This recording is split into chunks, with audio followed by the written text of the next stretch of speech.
Peggy 18.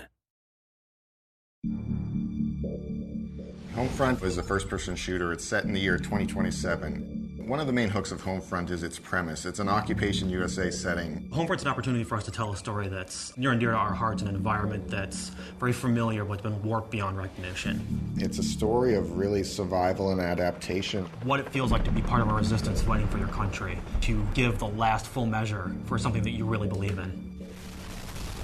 In a lot of other games, you blow into a place, a slum or something like that, and you kill 100 people, and at the end of the level, you jump into a helicopter and fly away. At the end of our levels, there's no helicopter. You have to stay and live with the things that you did. Bringing 2027 to life in kind of a suburban and rural setting all comes down to picking the things that everybody's extremely familiar with.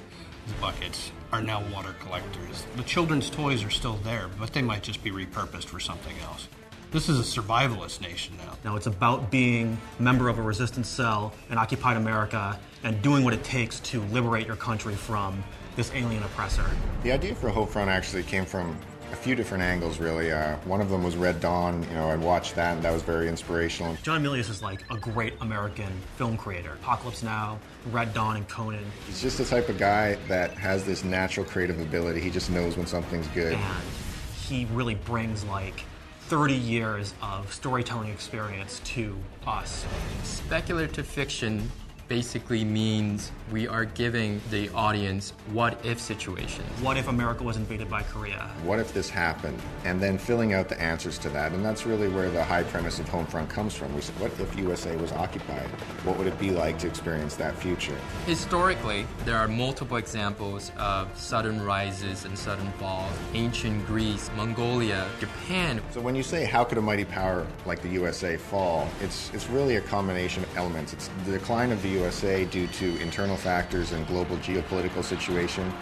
And there's a war in the Middle East. There's Saudi Arabia and Iran involved, and that disrupts oil supplies. And the rise of a new power. The United States' big weakness is their just-in-time economy. Your local supermarket has 3 days worth of stocks on the shelves. If something gets in the way and disrupts that, that's it for our country. Our country is on the razor's edge.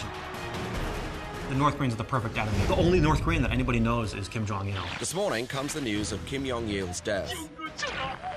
North Koreans greet their new supreme leader, Kim Jong-un. The North Koreans actually have the world's fourth largest standing army, which a lot of people don't know about. Now, what happens in the storyline is that we have North Korea being unified with South Korea to form one country where it has the economic power and modern military equipment. And within the storyline, we also have North Korea being in conflict with Japan.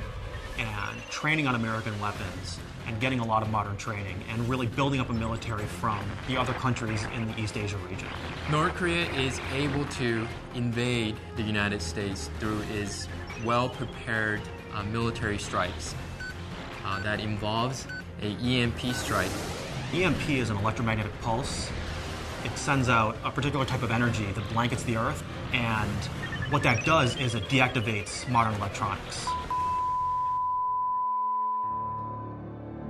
You see things that aren't supposed to be happening. This little town main street, and it's got mom and pa shops and bakeries and banks, but there's soldiers and there's barbed wire. And that's kind of the genesis of where this phrase, the familiar has become alien, has come from. We want to show America, but twisted. War in the back suburbs, war in the elementary school playgrounds, baseball fields, high schools. Golden Gate Bridge becomes a battlefield. That's pretty darn alien, if you ask me. It takes seeing an enemy hurting innocent people in front of you to make you understand why you're doing the things that you're doing.